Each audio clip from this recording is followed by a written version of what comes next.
मित्रों, भीष्म पितामह को अपनी उस भीष्म प्रतिज्ञा के लिए भी सर्वाधिक जाना जाता है, जिसके कारण इन्होंने राजा बन सकने के बावजूद आजीवन हस्तिनापुर के सिंहासन के संरक्षक की भूमिका निभाई। इन्होंने आजीवन विवाह नहीं किया तथा वे ब्रह्मचारी रहे। तो इस वीडियो में भीष्म पितामह के 12 अनजाने रहस्यों के बारे में जानेंगे, जिन्हें शायद ही आपने कहीं सुना होगा। तो स्वागत है कथा रहस्य चैनल पर। मित्रों, कुरु वंश में आगे चलकर राजा प्रतीप हुए, जिनके दूसरे पुत्र थे शांतनु। शांतनु का बड़ा भाई बचपन में शांतनु और गंगा से देवव्रत यानी भीष्म हुए। भीष्म ने ब्रह्मचर्य की प्रतिज्ञा ली थी, इसलिए यह वंश आगे नहीं चल सका। तो भीष्म अंतिम कौरव थे। तो सबसे पहले पहला रहस्य जानते हैं। मित्रों, यह वह काल था जबकि देवी और देवता धरती पर विचरण किया करते थे। किसी खास मंत्र द्वारा उनका आह्वान करने पर वे प्रकट हो जाया करते थे। इन्हीं देवताओं के कुल में से एक मां गंगा भी है। तो गंगा ने क्यों किया शांतनु से विवाह? पुत्र की कामना से शांतनु के पिता महाराजा प्रतीप गंगा के किनारे तपस्या कर रहे थे। उनके तप, रूप और सौंदर्य पर मोहित होकर गंगा उनकी दाहिनी जंघा पर आकर बैठ गईं और कहने लगीं कि राजन, मैं आपसे विवाह करना चाहती हूं। मैं जहनु ऋषि की पुत्री गंगा हूं। इस पर राजा प्रतीप ने कहा, हे गंगे, तुम मेरी दाहिनी जंघा पर बैठी हो, जबकि पत्नी को तो वामांगी होना चाहिए। दाहिनी जंघा तो पुत्र का प्रतीक है, अतः मैं तुम्हें अपने पुत्र वधू के रूप में स्वीकार कर सकता हूं। यह सुनकर गंगा वहां से चली गईं। जब महाराज प्रतीप को पुत्र की प्राप्ति हुई तो उन्होंने उसका नाम शांतनु रखा और इसी शांतनु से गंगा का विवाह हुआ। गंगा से उन्हें 8 पुत्र मिले, जिसमें से 7 को गंगा नदी में बहा दिया गया और 8वें पुत्र को पाला पोसा गया। उनके 8वें पुत्र का नाम देवव्रत था। यह देवव्रत ही आगे चलकर भीष्म कहलाए। अब दूसरा रहस्य जानते हैं। मित्रों, शांतनु ने अपने पिता प्रतीप की आज्ञा से गंगा के पास जाकर उनसे विवाह करने के लिए निवेदन किया था, लेकिन गंगा तो शांतनु के पिता पर आसक्त थीं। तब गंगा जी ने कहा कि राजन, मैं आपके साथ विवाह करने के लिए तैयार हूं, लेकिन आपको वचन देना होगा कि आप मेरे किसी भी कार्य में हस्तक्षेप नहीं करेंगे। शांतनु ने गंगा को वचन देकर विवाह कर लिया। गंगा के गर्भ से महाराज शांतनु को 8 पुत्र हुए, जिनमें से 7 को गंगा ने गंगा नदी में ले जाकर बहा दिया। वचन में बंधे होने के कारण शांतनु कुछ नहीं बोल पाए। जब गंगा का 8वां पुत्र हुआ और वह उसे भी नदी में बहाने के लिए ले जाने लगीं, तो राजा शांतनु से रहा नहीं गया और उन्होंने इस कार्य को करने से गंगा को रोक दिया। गंगा ने कहा कि राजन, आपने अपनी प्रतिज्ञा भंग कर दी है, इसलिए अब मैं आपके पास नहीं रह सकती। इतना कहकर गंगा वहां से अंतर्ध्यान हो गईं। महाराजा शांतनु ने अपने उस पुत्र को पाला पोसा और उसका नाम देवव्रत रखा। देवव्रत के किशोरावस्था में होने पर उसे हस्तिनापुर का युवराज घोषित कर दिया और यही देवव्रत आगे चलकर भीष्म कहलाए। प्रस्तुत है तीसरा रहस्य। एक बार द्यू नामक वसु ने वशिष्ठ ऋषि की कामधेनु का हरण कर लिया। इससे वशिष्ठ ऋषि ने द्यू से कहा कि ऐसा काम तो मनुष्य करते हैं, इसलिए तुम 8वां वसु मनुष्य हो जाओ।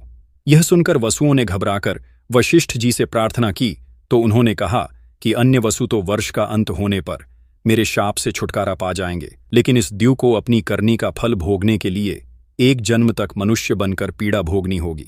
यह सुनकर वसुओं ने गंगा जी के पास जाकर उन्हें वशिष्ठ जी के शाप को विस्तार से बताया और यह प्रार्थना की कि आप मृत्युलोक में अवतार लेकर हमें गर्भ में धारण करें और ज्यों ही हम जन्म लें तो हमें पानी में डुबो दें। इस तरह हम जल्दी से सभी मुक्त हो जाएंगे। गंगा माता ने स्वीकार कर लिया और वे युक्तिपूर्वक शांतनु राजा की पत्नी बन गईं और शांतनु से वचन भी ले लिया। शांतनु से गंगा के गर्भ में पहले जो 7 पुत्र पैदा हुए थे, उन्हें उत्पन्न होते ही गंगा जी ने पानी में डुबो दिया, जिससे 7 वसु तो मुक्त हो गए। लेकिन 8वें में शांतनु ने गंगा को रोककर इसका कारण जानना चाहा। गंगा जी ने राजा की बात मानकर वसुओं को वशिष्ठ के शाप का सब हाल कह सुनाया। राजा ने उस 8वें पुत्र को डुबोने नहीं दिया और इस वचन भंगता के कारण गंगा 8वें पुत्र को सौंपकर अंतर्ध्यान हो गईं। यही बालक द्यू नामक वसु था। अब चौथा रहस्य जानते हैं। मित्रों, एक दिन देवव्रत के पिता शांतनु यमुना के तट पर घूम रहे थे कि उन्हें नदी में नाव चलाते हुए एक सुंदर कन्या नजर आई। शांतनु उस कन्या पर मुग्ध हो गए। महाराज ने उसके पास जाकर उससे पूछा कि हे देवी, तुम कौन हो? उसने कहा, महाराज, मेरा नाम सत्यवती है और मैं निषाद कन्या हूं। मित्रों, उस काल में निषाद नाम की एक जाति होती थी। महाराज उसके रूप यौवन पर रींझकर उसके पिता के पास पहुंचे और सत्यवती के साथ अपने विवाह का प्रस्ताव किया। इस पर उस धीवर ने कहा कि राजन, मुझे अपनी कन्या का विवाह आपके साथ करने में कोई आपत्ति नहीं है, किंतु मैं चाहता हूं कि मेरी कन्या के गर्भ से उत्पन्न पुत्र को ही आप अपने राज्य का उत्तराधिकारी बनाएं, तो ही यह विवाह संभव हो पाएगा। निषाद के इन वचनों को सुनकर महाराज शांतनु चुपचाप हस्तिनापुर लौट आए और मन ही मन इस दुख से घुटने लगे।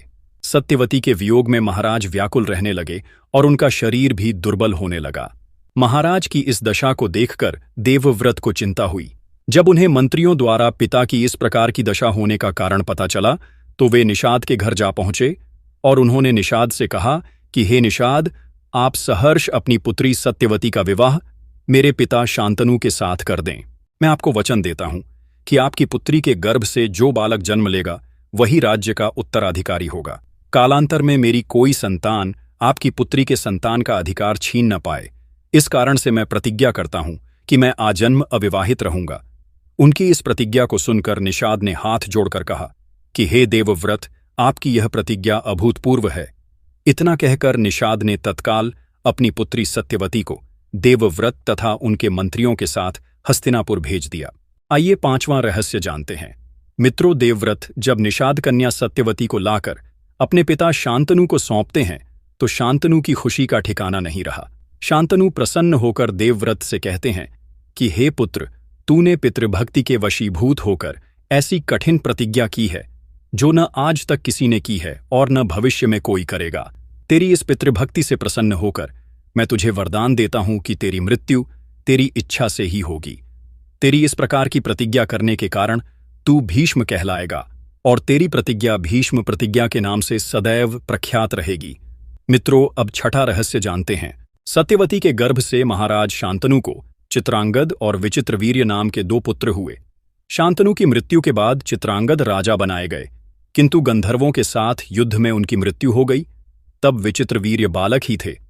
फिर भी भीष्म विचित्रवीर्य को सिंहासन पर बैठाकर खुद राज कार्य देखने लगे।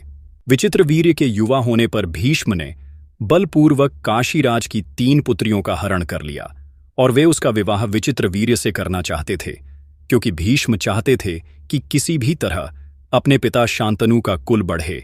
लेकिन बाद में बड़ी राजकुमारी अंबा को छोड़ दिया गया, क्योंकि वह शाल्वराज को चाहती थी। अन्य दोनों का, अंबालिका और अंबिका का विवाह विचित्रवीर्य के साथ कर दिया गया, लेकिन विचित्रवीर्य को दोनों से कोई संतानें नहीं हुईं और वह भी चल बसा। एक बार फिर गद्दी खाली हो गई। सत्यवती शांतनु का वंश तो डूब गया और गंगा शांतनु के वंश ने ब्रह्मचर्य की प्रतिज्ञा ले ली थी।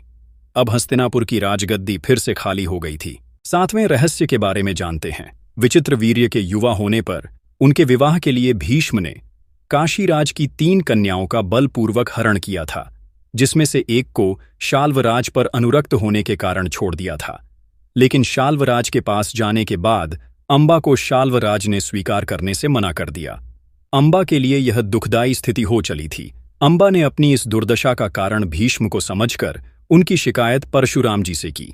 परशुराम जी ने अन्याय के खिलाफ लड़ने की ठानी। परशुराम जी ने भीष्म से कहा कि तुमने अंबा का बलपूर्वक अपहरण किया है, अतः अब तुम्हें इससे विवाह करना होगा, अन्यथा मुझसे युद्ध के लिए तैयार हो जाओ। भीष्म और परशुराम जी का 21 दिनों तक भयंकर युद्ध हुआ। अंत में ऋषियों ने परशुराम को सारी व्यथा कथा सुनाई और भीष्म की स्थिति से भी उनको अवगत कराया। तब कहीं परशुराम जी ने ही युद्ध विराम किया। इस तरह भीष्म द्वारा लिए गए ब्रह्मचर्य के प्रण पर वे अटल रहे। मित्रों, 8वां रहस्य जानते हैं।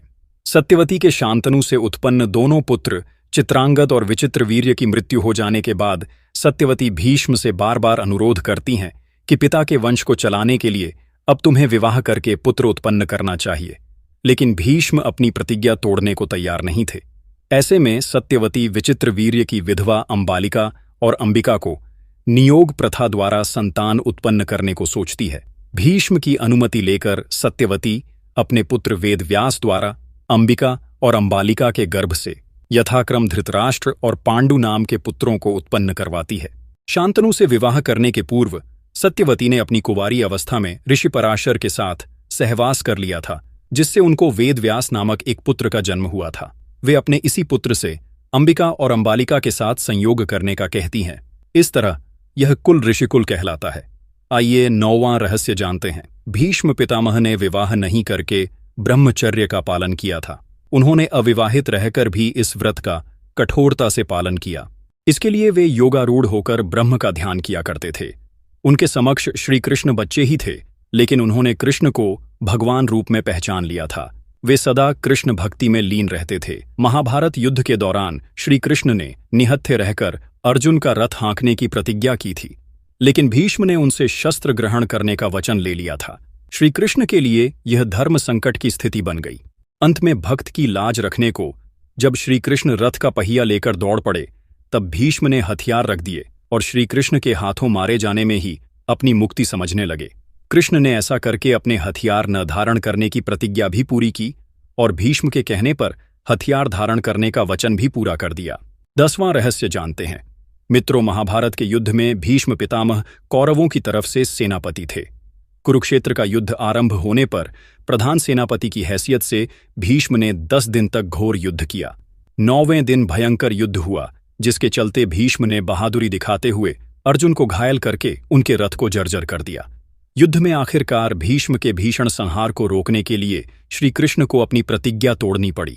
उनके जर्जर रथ को देखकर श्री कृष्ण रथ का पहिया लेकर भीष्म पर झपटते हैं, लेकिन वे शांत हो जाते हैं। परंतु इस दिन भीष्म पांडवों की सेना का अधिकांश भाग समाप्त कर देते हैं। 10वें दिन भीष्म द्वारा बड़े पैमाने पर पांडवों की सेना को मार देने से घबराए पांडव पक्ष में भय फैल गया।